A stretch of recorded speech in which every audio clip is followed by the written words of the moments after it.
Many people talk about amplification, but I like this Deloitte definition. But I want to focus on augmentation because it is technology that augments the human brain.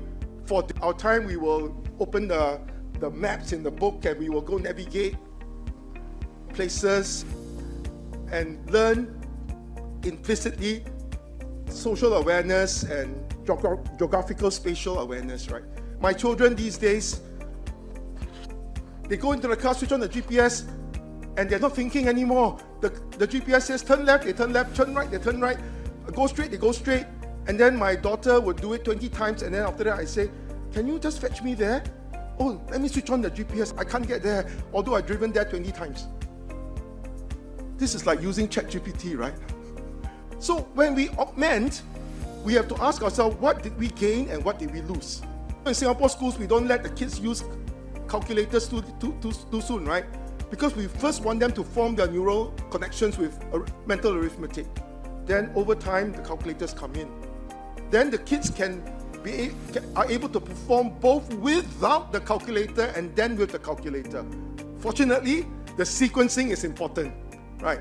So again, in education, we have to ask ourselves, what did we gain in terms of educational goals, instructional objectives, and what did we lose every time we introduce a technology? And some point in the curriculum, we have to compensate for what we lost. So we all heard about zone of proximal development this morning, and basically the teacher is the one that mediates between the individual and the environment including all the curricular demands, assessment demands that students need to do, and the teacher is the one that mediates between the learner and the environment. So there is the human in the loop both for the learner and the human in the loop also for the teacher. Really, the teacher must be good at technological, pedagogical content knowledge. In all these three circles that you see there, so there are three things that are important for change if we want to situate schools for the future of education. One is access and opportunities to these things. There must be parity and equity. Second, teachers must have the AITPCK with science of learning understanding. Number three, the socio-technical infrastructures need to adapt and change accordingly. Right, so to this end, teachers must develop some degrees of adaptive expertise or cognitive flexibility. We really need to solve serious issues that are coming our way, not just issues of emotional dysregulation or cognitive declines. We really need to help our kids be prepared as human beings for the future.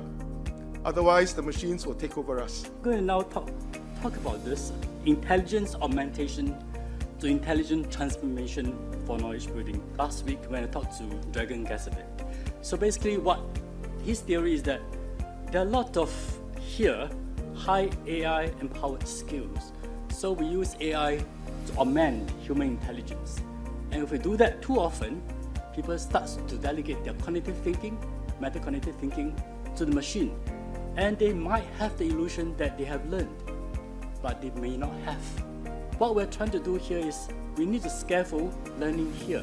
So learning is quite different from machine-supported performance. Performance learning. This is an intentional process that we need to get students, learners from low skills to high human skills. Now this morning you might have heard Philip Dawson talking about reverse scaffolding, right? So that is when the human develops skills and then put back the scaffolding that they can now perform at a very high efficiency, high effective stage when together with the machine they can do a lot more. Intelligent transformation means that we need to do the augmentation but with intentional scaffolding for learning before we move then to this part here with human AI empowered performance. So with that in mind, basically students embodied learning in knowledge building environment and teachers developed that TPAC skills in order to be able to use the environment to scaffold students' learning.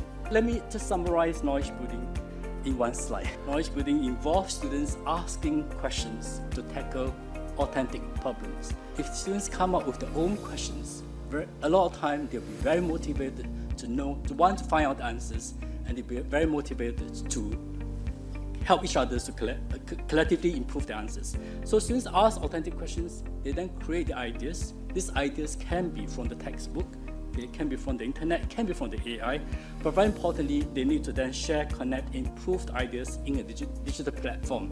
This is when they start questioning one another. Your peers might be asking you, what do you mean by this? So want the students to be able to revisit ideas and to do the rise above, where you integrate ideas again together and then think about better ideas to represent these horizontal ideas. And these better ideas can be in terms of theory or principles.